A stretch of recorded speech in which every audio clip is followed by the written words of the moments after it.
నమస్తే, నేను అడ్వకేట్ శ్రీనివాస్ చౌహాన్. మిత్రులారా, మన నిత్య జీవితంలో ప్రతి చర్య కూడా చట్టాలకి అవినాభావ సంబంధం కలిగి ఉంటుంది. కాబట్టి చట్టాల మీద అవగాహన పెంపొందించుకోవడం ఎంతో అవసరం.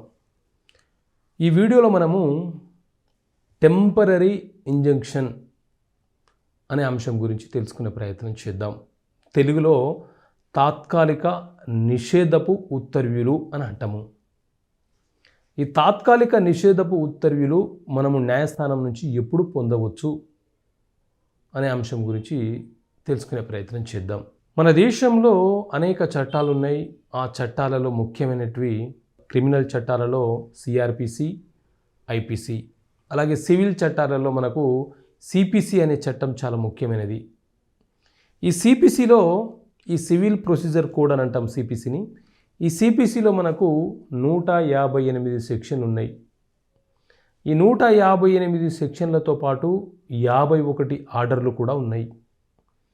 ఈ 51 ఆర్డర్లలో ఒక్కొక్క ఆర్డర్లో కొన్ని రూల్స్ని కూడా పొందుపరచడం జరిగింది. అంటే ఉదాహరణకు ఆర్డర్ 1లో ఒక 8 రూల్సు, ఆర్డర్ 2లో ఒక 10 రూల్సు, ఆర్డర్ 3లో 18 రూల్సు, ఇలా 51 ఆర్డర్లలో కొన్ని రూల్స్లను కూడా పొందపరిచినారు.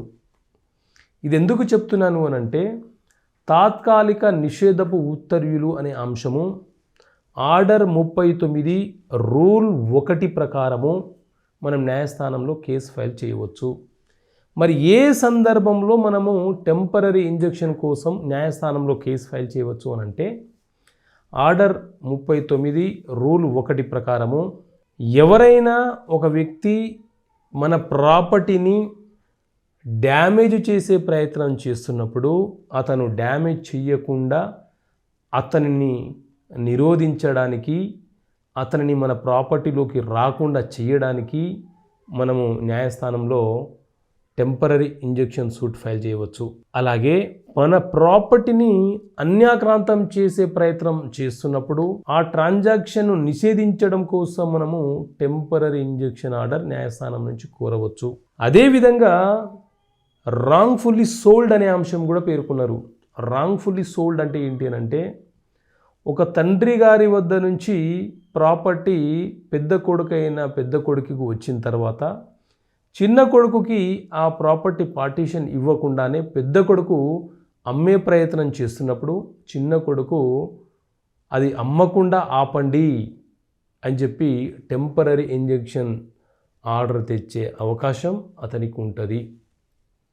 అదేవిధంగా వేరే వ్యక్తులు భయపెట్టి బెదిరించి మన ప్రాపర్టీని ఆక్యుపై చేసుకోవాలి, గ్రాబ్ చేసే ప్రయత్నం చేస్తున్నప్పుడు కూడా వాళ్ళని నిరోధించడానికి మనం న్యాయస్థానానికి అప్రోచ్ కావచ్చు.